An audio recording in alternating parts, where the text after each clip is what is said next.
जय श्री हरमिलाप साहेब जी। आषाढ़ माह शुक्ल पक्ष एकादशी, देवशयनी एकादशी व्रत कथा। अर्जुन ने कहा, हे श्री कृष्ण, आषाढ़ माह के शुक्ल पक्ष की एकादशी का क्या व्रत है? उस दिन किस देवता का पूजन होता है? उसका क्या विधान है? कृपा कर यह सब विस्तार पूर्वक बताएं। भगवान श्री कृष्ण ने कहा, हे धनुर्धर, एक बार नारद जी ने ब्रह्मा जी से यही प्रश्न पूछा था।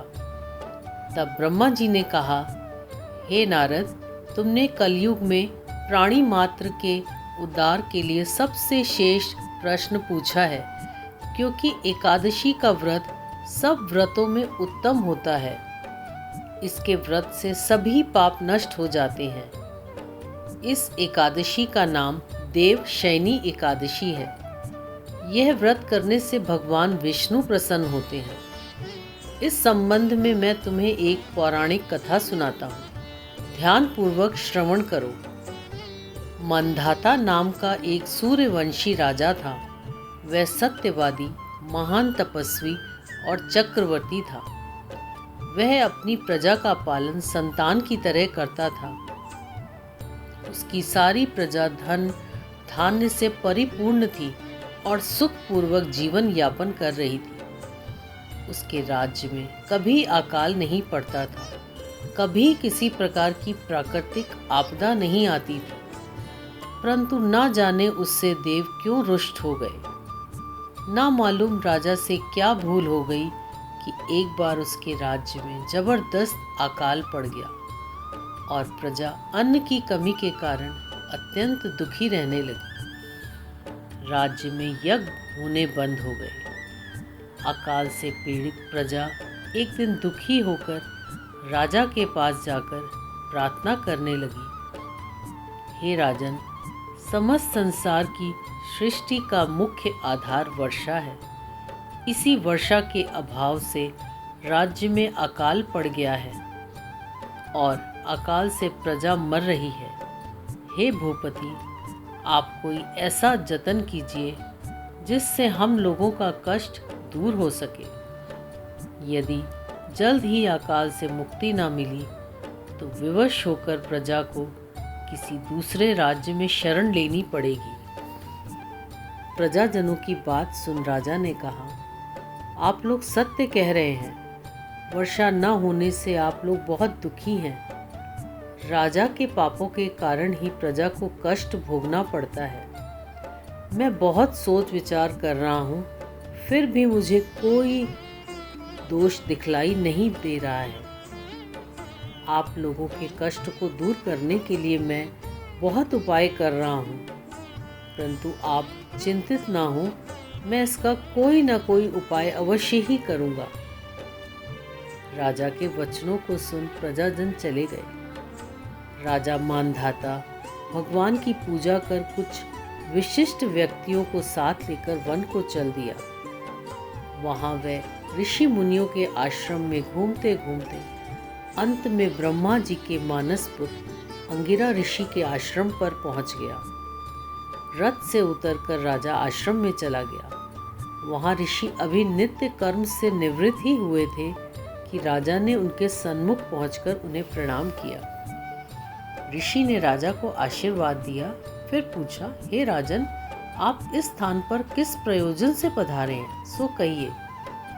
राजा ने कहा, हे महर्षि, मेरे राज्य में 3 वर्ष से वर्षा नहीं हो रही है। इससे अकाल पड़ गया है और प्रजा कष्ट भोग रही है। राजा के पापों के प्रभाव से ही प्रजा को कष्ट मिलता है, ऐसा शास्त्रों में लिखा है। मैं धर्मानुसार राज्य करता हूँ, फिर यह अकाल कैसे पड़ गया, इसका मुझे अभी तक पता नहीं लग सका। अब मैं आपके पास इसी संदेह की निवृत्ति के लिए आया हूँ। आप कृपा कर मेरी इस समस्या का निवारण कर मेरी प्रजा के कष्ट को दूर करने के लिए कोई उपाय बतलाइए। सब वृतांत सुनने के बाद ऋषि ने कहा, हे नृपति, इस सतयुग में धर्म के चारों चरण सम्मिलित हैं। यह युग सभी युगों में उत्तम है। इस युग में केवल ब्राह्मणों को ही तप करने तथा वेद पढ़ने का अधिकार है, किंतु आपके राज्य में एक शूद्र तप कर रहा है। इसी दोष के कारण आपके राज्य में वर्षा नहीं हो रही है। यदि आप प्रजा का कल्याण चाहते हैं तो शीघ्र ही उस शूद्र का वध करवा दें। जब तक आप यह कार्य नहीं कर लेते तब तक आपका राज्य अकाल की पीड़ा से कभी मुक्त नहीं हो सकता।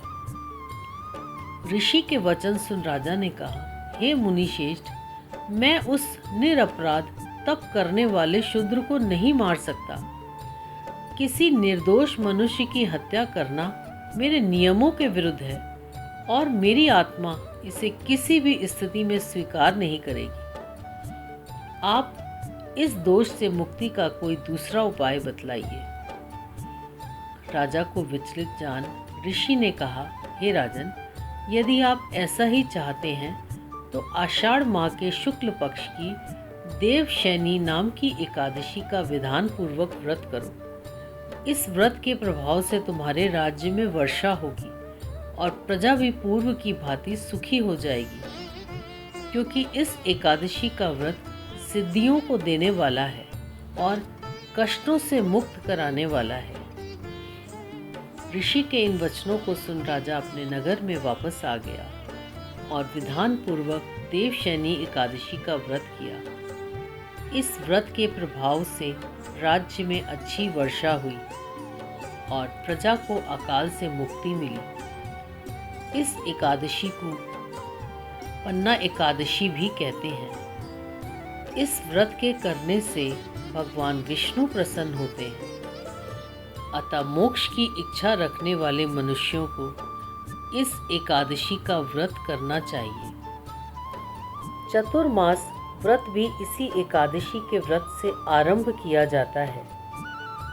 बोलो एकादशी महात्मा की जय। श्री सद्गुरुदेव भगवान की जय। आइए एकादशी के इस पावन अवसर पर हम सब मिलकर हरि नाम संकीर्तन करें। श्री राधे श्री राधे राधे राधे